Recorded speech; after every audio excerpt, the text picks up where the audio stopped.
Hello everyone, this is Type and it is time for the draft analysis of the DGBA Season 11. I am Stipe, I don't remember if I already said that, but I did not say that I'm the coach of Helsinki High Jump Kicks. And this is my first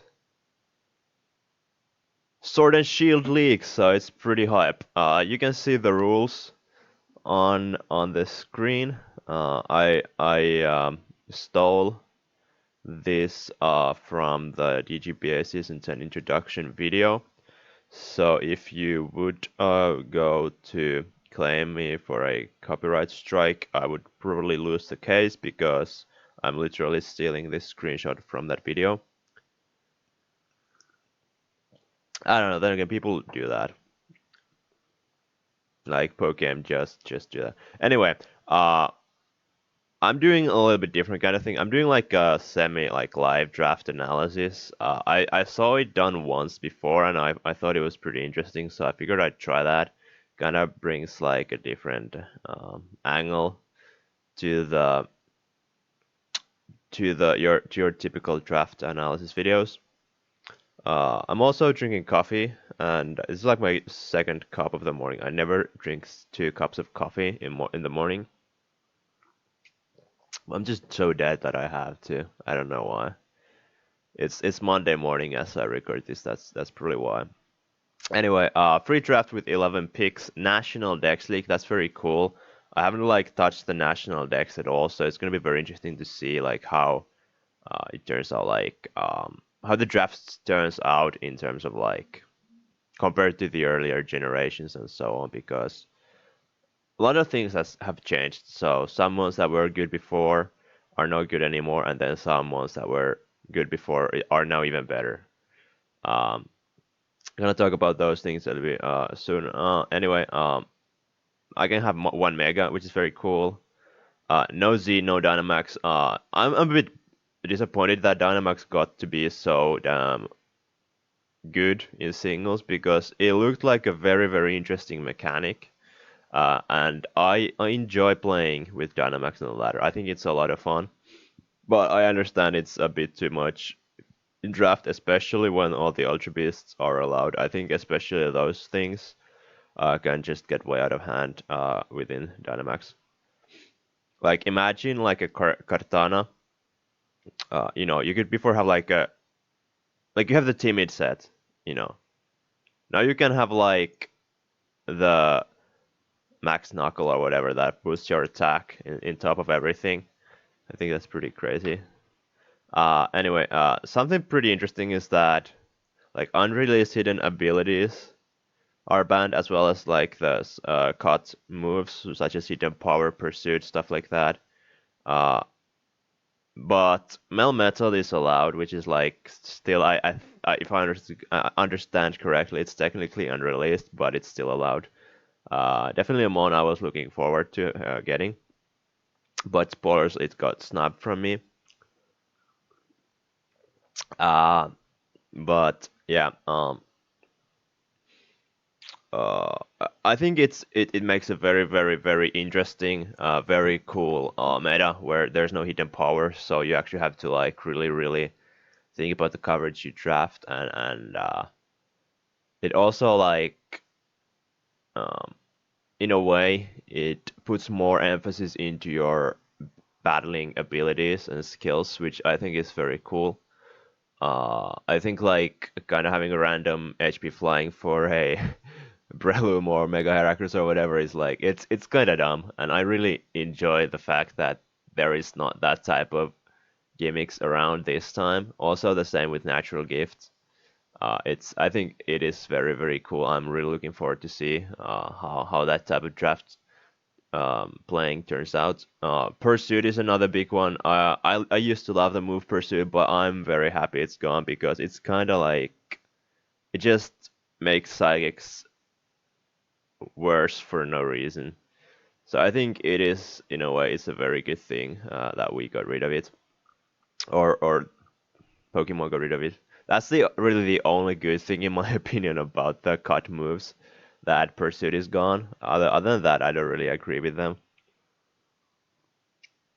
DGBA is known for its like complex ban. Ubermons, like, well, I used Genesect one season that was only allowed to run the, what you call them, the drives, that changed the type of Technoblast. So that was pretty interesting. It turned out to be a very good mon, regardless. Aegislash and Tapu Lele got nerfed. Aegislash got its stats dropped down. I think that's the first time in history that Pokemon has its stats actually weakened. And the terrains got nerfed, so Tapu Lele is now available. Aegislash was gone before my first pick. Tapu Lele wasn't, but I didn't go for Tapu Lele. Uh, and Shell Smash Mega Blastoise is banned, rightly so, I think, though regular Blastoise is still allowed, which is interesting. Definitely a mon to look forward to. For I don't know what I was trying to say. Anyway, what was I? Oh yeah, like other let's go see the draft pool first. Uh, so I mean you can't really see everything. Should I move this thing a bit? Nah, it's a bit awkward, but whatever. Like I think uh so some things that first of all got very screwed over, I guess, were the electric types, because they so heavily rely on hidden power. Like think about like Jolteon or Mega Man Electric or even Tapu Koko. They aren't that good anymore without access to hidden power. But the funny thing that I feel like now fast fire types are kind of gonna take the role of the fast electrics, at least to some extent, because you kind of use them for the same thing in a way that they check like those flying steel types that are kind of hard to check, like Celesteela Skarmory. Now there's Corviknight in addition to all those, and I don't know, like especially like the new one, the Cinderace is like a prime example because it can just it's very fast. It can U-turn. It can fire off those heavy fire hits with the Pyro Ball. Some psychic types got very good. Mega Alakazam is gonna be a force this season because, or in this format because there's no pursuit. Mega Gallade is very good because Inner Focus got it got the Intimidate immunity. Things like that are gonna be very interesting. So, but yeah, this is like I'll just talk about like how I'm expecting the season to go. I was thinking of doing like my predictions for the round, like the first round picks, but no, I'm just gonna show what got picked. So as I'm doing this, it's like only my pick, like only my first pick has been done. I'm eighth in the draft order, so like first 8 picks in my division has been done. So. As you can see, Mew was the first pick, Mega Scizor another. Mega Scizor one mon, of course, that's gonna be very good because the lack of hidden power fires, and that also like kinda changes the importance of fire types. Before they weren't really essential for a draft. I feel like now they are. They're also much better than they used to be because of the new item, the heavy duty boots. Uh, they just allow better longevity for fire types, which is very cool. Mons like Arcanine, but especially Moltres are very good now.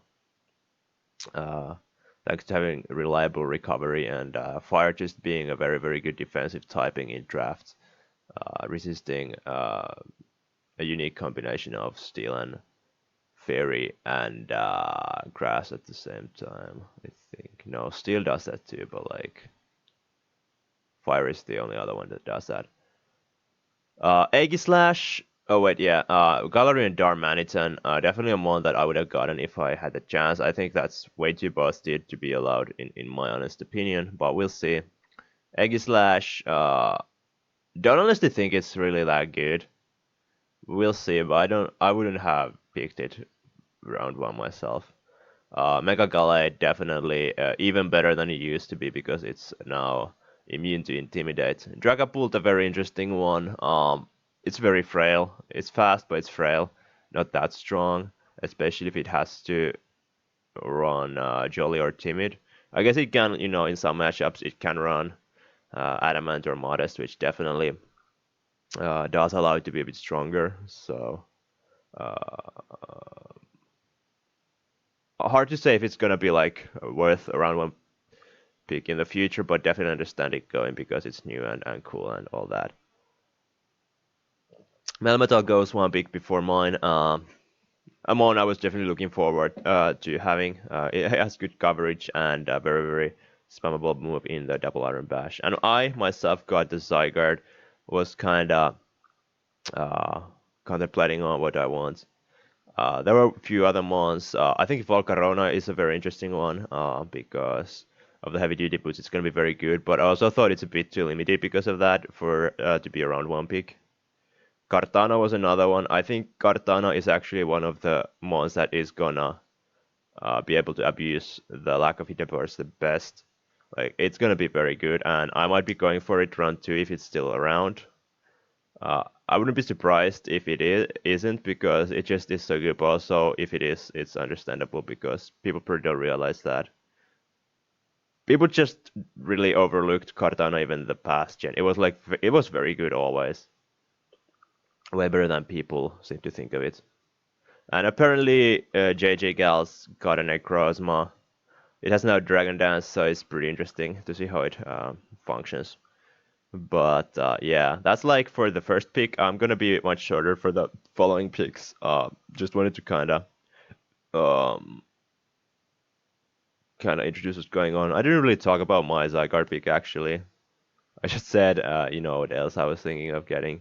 But yeah, it's just, of course, without having to care about HP ICs, it's such a bigger threat. I feel easier to use. I've tried it a couple of times. It hasn't really worked out, so I'm looking forward to seeing it put in some better work. But I'll be back maybe for my next pick or at least you know after a few picks. But yeah, until then. All right, I'm back. It's the second checkpoint, I guess. I've got two more mons, as you can see on the screen. I've got Heatran as well as Tapu Bulu, and basically the idea with Heatran was that it provides a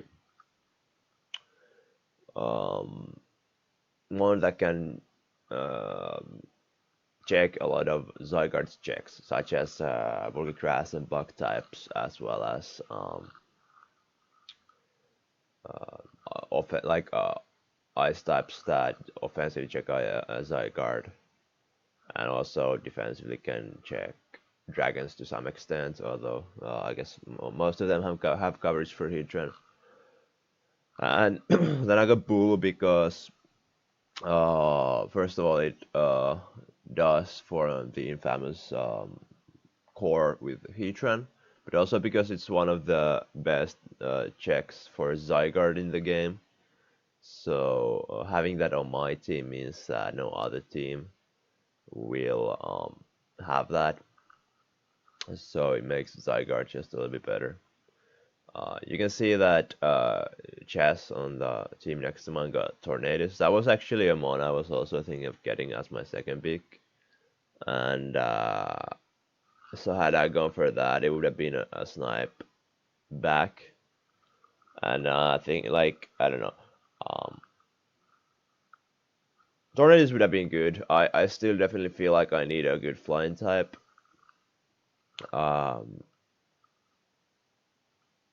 Preferably fast. So it's something that fits my team. I need a ground immunity, even though I have the grassy terrain support. Other things I'm looking forward to, definitely Cartana at this point is gonna be my next pick if it falls for me. I'd be surprised if it does, but also not because, like I said before, it's always been incredibly underrated one, or I guess overlooked is a better word.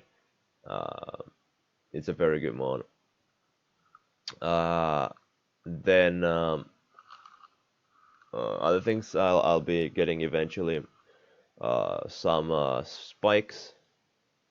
toxic spikes, even though they're not as good anymore thanks to the wide, um, distribution of the heavy duty. I mean, I guess you can say wide distribution because of the existence of heavy duty boots. But I think it's still a very good thing to have in the back. Some hazards, hazard removal for sure. I think an ice type is going to be very good because not only because of the aforementioned dragons, but also because that will like pair very nicely with Kartana that cannot hit flying types or dragon types super effectively. It also can't hit electric or fire types super effectively, but Zygarde already has that covered, as well as Heatran to some extent. Uh, I might get another dragon to have like because Zygarde might not go for dragon moves, so I might want a better dragon type for that purpose. Uh, might be like Latios or something along those lines. I definitely want some, like you can see how look the Dragapult and Melmetal look in the dock, so I definitely want to get some ones that are in the Galar decks because now my team just looks very boring compared to these other teams. But these are like the plans for right now. I'll get back to it when I get some more mons. Alright, 2 picks later, and as you can see, I actually didn't go for Kartana first. I went for Nihiligo because I just realized how much utility it gives me my team, gives for my team. I just woke up a bit tired, I don't know. Anyway, it gives me rocks, which is nice because now I have like two very, very solid stealth rockers in Heatran and Nihiligo. It gives me T-spikes. Um, it gives me a lot of versatility, a lot of bulk, a lot of offensive threat. Um, Nihiligo is very weak to, or not weak, they just very it has no tools against steel types, and not really against ground types either. Especially not against steel types. But the cool thing is I have Zygarde plus Heatran, meaning that steel types do generally struggle against my team. But actually my plan was to get Holucha as my fifth pick, but as you can see, Leo got it. Even though he doesn't have a Tapu. And my reasoning behind not getting Halucha as my fifth pick was that all of the other Tapu teams uh, had already picked twice since my Bulu pick, so they weren't gonna be able to get the Bulu before me. I mean the Halucha before me.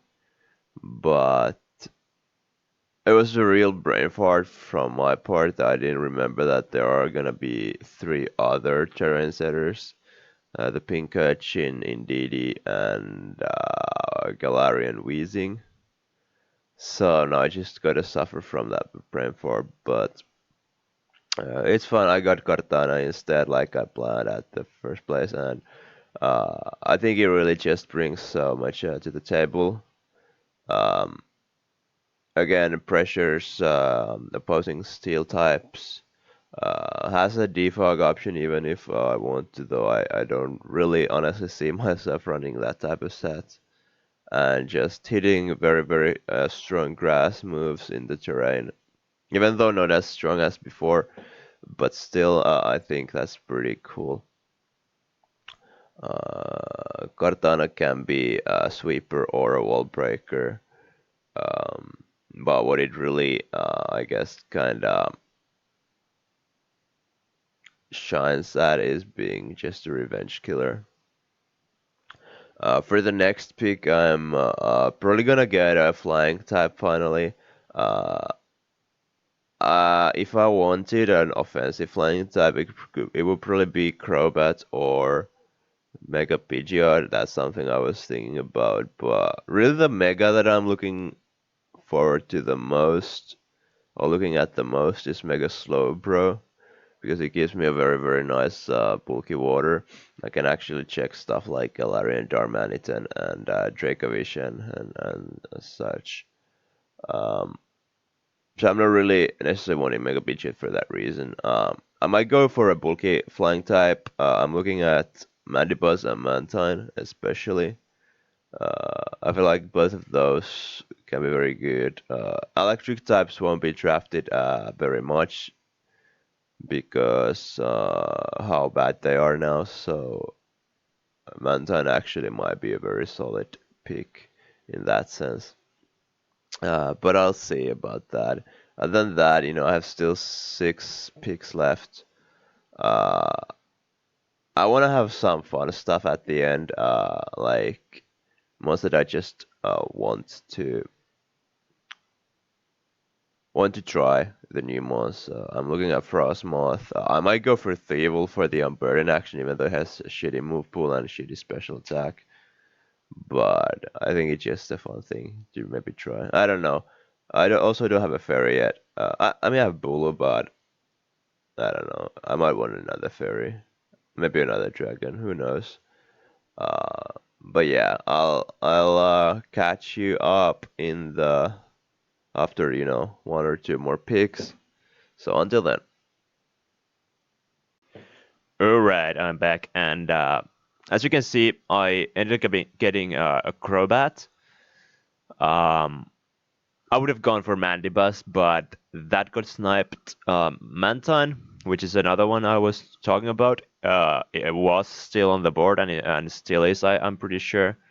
But since I was already looking forward to getting Mega Slowbro, and I still am, and it's looking very likely that no one else is getting that. I wanted to get like a faster flying and a one that wasn't at least bulky water. Gyarados still on the board, but I don't like its speed tier how it goes with my team. I feel like Crobat just gives me a lot of utility in terms of its speed, its access to defog. Just it can run more of a stall breaking set as well as just bird spam. And I really like the Crobat pick, but as you can see, well, my next pick is Frostlass, but before that, my team just looked so like boring, Gen 7 type of team. And I was going for Hitmonlee, and like I had left my pick for or to Has, and it came to my turn, and like he was already typing my pick. I was like, but I was around, so I was like, really fast typed to the chat that give me a sec because I really didn't want Hitmonlee. It just felt wrong, to put it simply. So I went for Frostlass again, utility over just offensive power. I really need that Ice type. I really wanted to go for Frostmoth, but I've kind of made a plan for my last picks, and I feel like Frostlass uh, complements my team bit better and gives me what I need. I still believe in Frostmoth. I think it is one of the best. It has a chance to be one of the best draft mons of Gen 8. I must say, something weird is happening. There's like a. Oh. I thought it was like a Red Bull truck or something, but it's just the trash car taking the trash um, from the yard. I don't know if this makes any sense. Anyway, uh, Frostless gives me spikes. It gives me that ice stab, a fast ice stab that I really need for that ice weakness of opposing mons. Like this is my first mon that even gets access to ice moves. That's why it is extremely important I have an ice type. So right now I've kind of made a plan what I want. So Mega Slowbro is definitely one of the mons I do want. I was also actually thinking about Mega Glalie, but I think this makes a bit more sense because I badly need that bulky water. Uh, there are two very, very good mods that are still left on the board, and I kinda expect them to stay, but we'll see. But there are Volcanion and Dragonite, and Volcanion just seems extremely fun with heavy-duty boots. It can like run more of a bulky like Defog set. It can just be an offensive menace, especially with grassy terrain support. Uh, Dragonite is even more crazy with the heavy duty boots. I'm very, very surprised it hasn't gone yet. Considering it gets that, plus there's no HPIs around. I guess people just find it a bit unsettling that it lost its flying stab in a way, not having the flying Z option. But I think it's still gonna be very interesting. It's another 4 times ice weakness, but that's why I'm getting. I just got Frostlass. I'm getting Volcanion. I have Heatran. Nihiliga takes Ice Beams pretty nicely. So that's the plan. Then I have last slot, which I think has to be a Ghost Resist. So I kind of was also thinking about Axelgor for that slot, but I really need a Ghost Resist in my opinion. So it might be Grimmsnarl, it might be like Leaky Leaky or something. I don't know yet. But I think my next two months are gonna be Volcanion, Dragonite. I'm gonna leave Mega Slowbro for last, but I don't know. We'll see. We'll see. I'll be back very soon. All right. So actually, now we're at the point where the whole draft is finished. As you can see, I got pretty much all I wanted. I got Dragonite, Volcanion, Mega Slowbro, and I actually ended up getting Scrafty as my Dark type.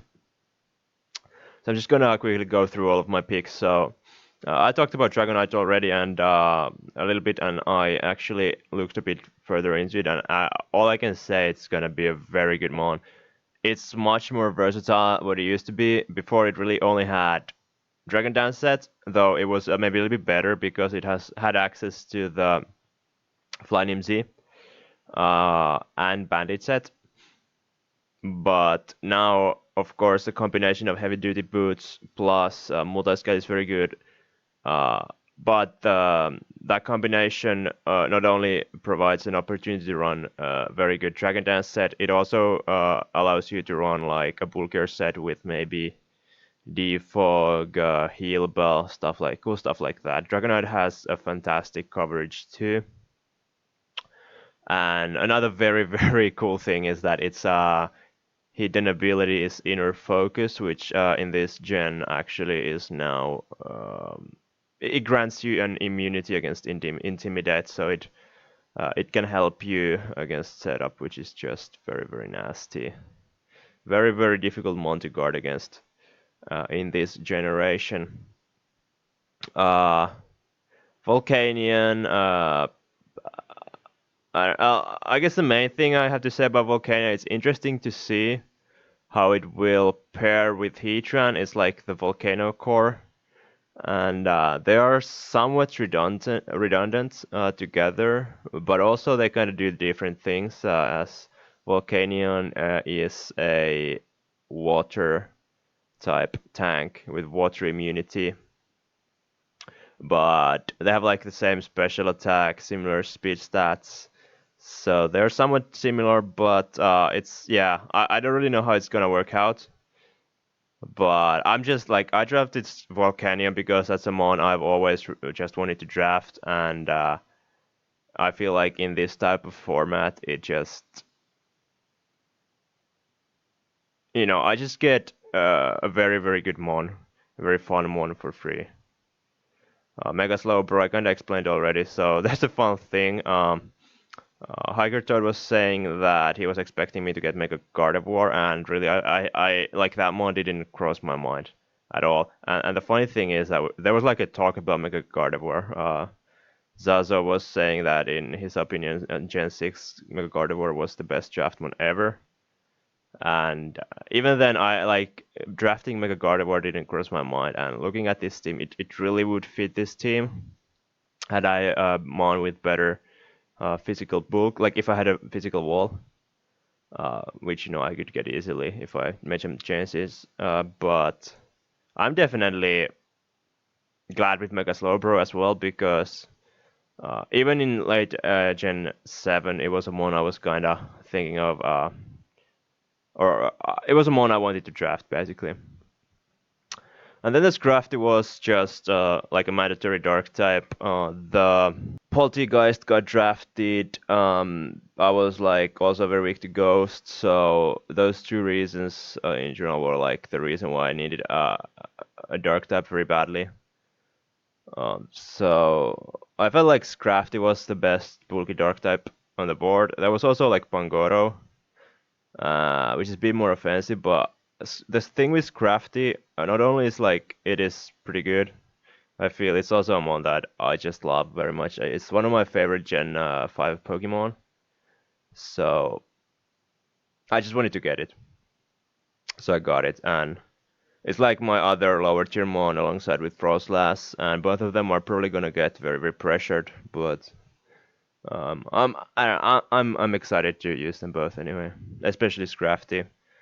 And they got that nice, nicer sprite because they are in the Gen 8 games. But yeah, overall my team is it's looking kind of busted. It's a bit slow, but there's some speed. Decent hazard setting options as well. I mean, only two rockers, but both are pretty reliable.